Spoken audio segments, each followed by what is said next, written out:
sejam bem-vindos a mais episódio do Dia Linux News. No episódio dessa semana, a gente tem novidades sobre a próxima LTS do Ubuntu, novidades sobre o Linux Mint e muito mais. Mas antes, eu tenho que te contar uma novidade sensacional do apoiador do vídeo de hoje. O OnlyOffice é uma das suítes de escritório de código aberto mais populares do mercado. Recentemente ele chegou na versão 8.0 e trouxe algumas novidades muito legais. Vou começar pela que mais me encantou. Agora, você pode criar documentos em PDF preenchíveis. Para isso, é só você criar um documento no modelo DocXF e assim você pode montar o visual do seu documento da maneira que você quiser, com as caixinhas onde você quiser e criar formulários, listas ou qualquer outra coisa que você precisar. E para quem precisa escrever em idiomas da direita para a esquerda, agora a versão 8.0 conta com suporte para texto bidirecional. Assim você pode utilizar esse tipo de idioma nos seus documentos e planilhas. Ainda é um suporte inicial e deve chegar no estágio final nas próximas versões da aplicação, mas você já pode testar o beta indo na aba Ficheiro, Definições Avançadas, Área de Trabalho e RTL Interface. Você pode testar essas e outras novidades do OnlyOffice baixando ele no primeiro link que está aqui na descrição.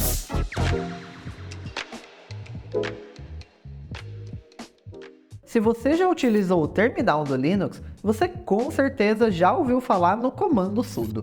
Ele é utilizado para você rodar comandos com privilégio e ele é uma ferramenta extremamente popular no Linux. Pois bem, parece que no futuro você também vai poder utilizar o sudo no Windows. O comando foi encontrado no beta do Windows 11 Server e aparentemente foi liberado por acidente pela Microsoft. Apesar disso, a gente não sabe quando o comando vai ser liberado nas versões estáveis do Windows, se ele de fato vai ver a luz do dia e se isso vai estar disponível só no Windows Server ou não.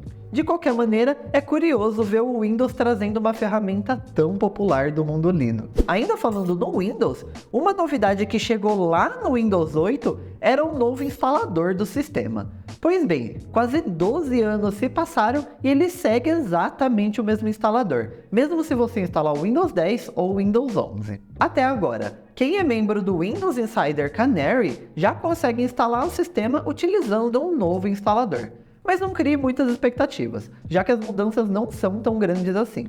Agora o fundo é branco ao invés de roxo e a opção de reparar o seu computador foi por meio da tela logo abaixo do botão de instalar o Windows 11. A janela do instalador continua com o mesmo visual do Windows Vista Home Basic e é isso aí. Depois de pouco mais de um mês de pausa, o Diocast finalmente está de volta. Na quinta-feira passada, eu, o Dio e o Ed, a gente se reuniu para um papo super bacana sobre segurança no Linux. O episódio já está disponível para assistir aqui no Dio Linux Labs e para quem preferir em áudio, é só pesquisar por Diocast em qualquer plataforma de podcast. E se você curte o Dio Linux News, mas quer consumir esse conteúdo enquanto você faz alguma outra coisa, como lavar uma louça ou voltar do trabalho, eu sugiro que você siga o Diocast na sua plataforma de podcast favorita, porque a partir desse episódio aqui, ele vai estar disponível em áudio por lá também. Você é desenvolvedor e ainda utiliza o Ubuntu 18.04 para trabalhar? Se você depende do VS Code, eu tenho notícias um tanto quanto preocupantes para você. Isso porque a Microsoft atualizou seu editor de códigos para utilizar a biblioteca glibc a partir da versão 2.28.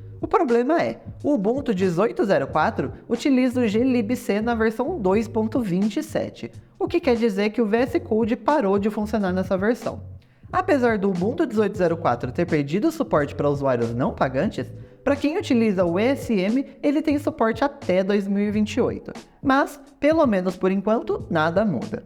Isso porque depois de um feedback nada positivo da comunidade, a Microsoft anunciou que o VS Code vai rodar em sistemas com glibc menor que a versão 2.28 por pelo menos 12 meses. Ou seja, você tem um ano para atualizar a sua distribuição para uma versão mais recente. O bom é que esse ano a gente tem LTS nova. E falando em LTS nova do Ubuntu, temos novidades. Se tudo der certo, o Ubuntu 24.04 deve trazer o kernel na versão 6.8. Era esperado que essa LTS chegasse com o kernel 6.6, já que ele é um kernel LTS também. mas os desenvolvedores da Canonical estão tentando trazer o kernel 6.8, que só deve ser lançado em março. Trazer um kernel recente é sempre muito bom, principalmente para os usuários que utilizam hardwares mais recentes, mas vamos ver como isso vai se sair. Quem também tem algumas novidades é o Linux Mint. Foi anunciado que em dezembro eles receberam doações de 751 pessoas, totalizando $24 mil. Dezembro sempre é um mês muito forte em doações no Linux Mint e parece que esse ano não foi diferente. Janeiro parece que foi pelo mesmo caminho, com 633 doações. Mas também temos novidades no sistema. As últimas novidades na aplicação de atualização do sistema foram portadas para o Linux Mint 20.3. Isso quer dizer que migrar do 20.3 para o 21 agora é bem mais fácil. E o Linux Mint 21.3 agora tem uma ISO Edge, que traz o kernel na versão 6.5, ideal para quem tem hardwares mais novos. E o Linux Mint 22 ainda está longe de ser lançado, mas a gente já tem alguns spoilers. Seguindo a tradição de sempre ter um nome feminino e seguindo a ordem do alfabeto, o Linux Mint 22 vai se chamar Vilma. Apesar do som de V, é escrito com W. E além disso, a versão com Cinnamon vai receber uma ferramenta chamada Organizador de Ações do Nemo, onde você vai poder agrupar suas ações em submenus, ideal para quem já está acumulando várias ações diferentes. A gente ainda não tem nenhuma data estimada para o lançamento do Linux Mint 22, mas seguindo o padrão dos anos anteriores, é bem provável que ele chegue entre junho e julho. Bora pro job? Para quem curte customizar o sistema, o tema de ícones Papyrus é um dos mais populares do mundo Linux. Recentemente ele recebeu uma atualização e agora tem mais de 50 ícones novos. Entre eles, o utilitário para dispositivos da Logitech Solar, o monitor de atividades Mission Center, que a gente inclusive tem vídeo aqui no canal, e a versão beta do Thunderbird são alguns dos aplicativos que receberam esses novos ícones. Além disso, eles atualizaram os nomes e symlinks de alguns arquivos, além de remover alguns para aplicativos que não são mais atualizados. Se você quer instalar o Papyrus aí no seu computador, a gente tem um vídeo aqui no Linux Labs ensinando como faz isso de maneira super simples. O link tá aqui na descrição. Atenção, fãs do OBS! Logo a gente tem um lançamento chegando. O OBS Studio 30.1 chegou no estágio beta, e para quem utiliza um sistema com Pipewire, a gente tem uma grande novidade. Agora o OBS utiliza ele para capturar os seus dispositivos de vídeo. Além disso, essa versão tem melhorias no suporte para V1, no HDR e algumas outras novidades para os usuários de Windows. O OBS Studio 30.1 ainda não tem data de lançamento, mas é bom ficar de olho que pode ser logo. Você curte a franquia Final Fantasy e tá empolgado para o lançamento do 7 Rebirth, que deve chegar logo? Que tal aproveitar e ir relembrando o 7 original? Nesse jogo, você controla o Cloud, um ex-integrante da Soldier que agora faz parte de um grupo rebelde chamado Avalanche que busca proteger o planeta de uma mega corporação. Esse jogo tá com 60% de desconto, saindo por R$ 8,00.